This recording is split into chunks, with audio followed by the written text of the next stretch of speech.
Assalamualaikum warahmatullahi wabarakatuh. Perkenalkan, nama saya Herudin, calon guru penggerak angkatan 7 Kabupaten Pelalawan, bertugas di SDN 019 Pematang Tinggi. Kali ini saya akan memaparkan tentang rancangan aksi nyata modul 1.4 budaya positif. Nah, untuk kali ini rancangan saya beri judul modulnya yaitu mewujudkan budaya positif di sekolah dengan kesepakatan dan keyakinan kelas di SDN 019 Pematang Tinggi. Kemudian yang menjadi latar belakang pelaksanaan aksi nyata ini, sekolah adalah tempat untuk murid mengembangkan dirinya sesuai dengan kodratnya masing-masing. Dalam proses pengembangan dirinya dibutuhkan pembelajaran yang nyaman dan menyenangkan. Agar proses pembelajaran tersebut dapat tercapai dengan baik, maka dibutuhkan budaya positif baik di kelas maupun di sekolah. Budaya positif di sekolah adalah nilai-nilai, keyakinan-keyakinan, dan kebiasaan-kebiasaan di sekolah yang berpihak pada murid agar murid dapat berkembang menjadi pribadi yang kritis, penuh hormat, dan bertanggung jawab. Untuk dapat mewujudkan budaya positif di sekolah, maka dibutuhkan suatu kesepakatan antara guru dan murid dalam menerapkan nilai-nilai kebajikan dalam bentuk keyakinan kelas yang akhirnya dipersatukan menjadi keyakinan sekolah.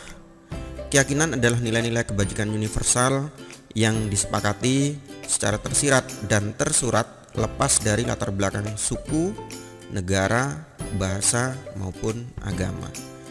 Jadi, keyakinan kelas dapat diartikan adalah nilai-nilai kebajikan universal yang disepakati bersama antara murid dan guru dan dipatuhi bersama sebagai landasan untuk menciptakan disiplin positif dalam kelas.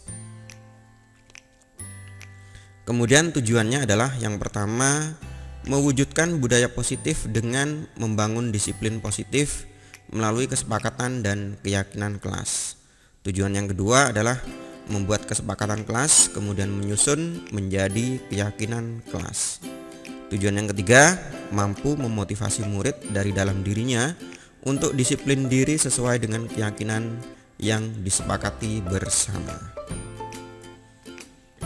Kemudian tolak ukur dari kegiatan ini adalah yang pertama, tercipta disiplin positif dalam lingkungan kelas sehingga terwujud budaya positif di sekolah. Kemudian yang kedua, murid memahami dan melaksanakan kesepakatan dan keyakinan kelas yang dibuat bersama dengan guru. Yang ketiga, mempunyai kesadaran dari dalam diri murid untuk menerapkan disiplin diri berdasarkan kesepakatan dan keyakinan kelas. Kemudian lini masa tindakan. Saya bagi menjadi dua tahapan, yaitu yang pertama tahapan pengimbasan. Pada tahapan pengimbasan ini ada 3 lini masa. Yang pertama, meminta izin kepada kepala sekolah untuk menyelenggarakan pengimbasan kepada guru, rekan sejawat tentang budaya positif di sekolah. Kemudian lini masa yang kedua, mempersiapkan dan merancang tindakan agar lebih terarah dan dapat mencapai tujuan dengan baik, seperti membuat slide presentasi, alat yang akan digunakan untuk presentasi, dan menyiapkan tempat untuk menyelenggarakan pengimbasan. Kemudian yang ketiga, mengajak guru rekan sejawat untuk mengikuti pengimbasan tentang pemahaman budaya positif di sekolah. Kemudian lini masa tahapan yang kedua yaitu tahapan pelaksanaan dan penerapan. Yang pertama, mengajak guru rekan sejawat untuk memulai bersama-sama membuat kesepakatan dan keyakinan kelas dengan muridnya pada semua tingkatan.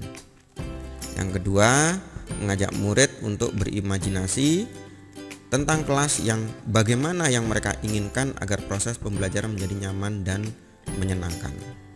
Selanjutnya, mengajak murid untuk dapat memberikan ide dan gagasan mereka agar dapat terwujud kelas yang nyaman dan menyenangkan. Berikutnya, guru dan murid meramu ide dan gagasan yang ada untuk dibuat menjadi suatu kesepakatan kelas. Selanjutnya, dari beberapa kesepakatan kelas yang sudah disepakati disimpulkan menjadi nilai kebajikan universal apa yang ingin dicapai sehingga menjadi keyakinan kelas dan diyakini bersama. Selanjutnya, penerapan kesepakatan dan keyakinan kelas selama 4 minggu. Dan yang terakhir, melakukan monitoring dan evaluasi sekaligus refleksi selama pelaksanaan kesepakatan dan keyakinan kelas dalam mewujudkan budaya positif di sekolah. Kemudian dukungan apa saja yang dibutuhkan? Yang pertama adalah dukungan dari kepala sekolah dalam bentuk izin penyelenggaraan dan menggunakan sarana dan prasarana sekolah untuk penyelenggaraan acara pengimbasan budaya positif.